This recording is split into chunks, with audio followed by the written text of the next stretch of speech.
sa tatlong tunog na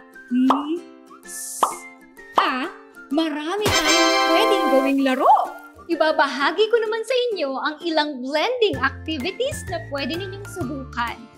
Una, paano kung?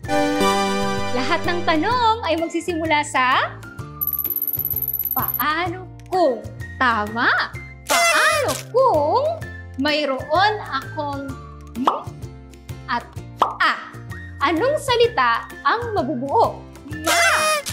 Paano kung itong at ay dagdagan ko ng sa hulihan? Anong salita ang mabubuo natin? Mas! Dalawang activity. Pwede tayong kumanta. Ayain natin kumanta ang ating mga anak. Ito ay pagsamahin natin ang tunog magiging sa. Ito ay Ito ay pagsamahin natin ang tunog magiging ama.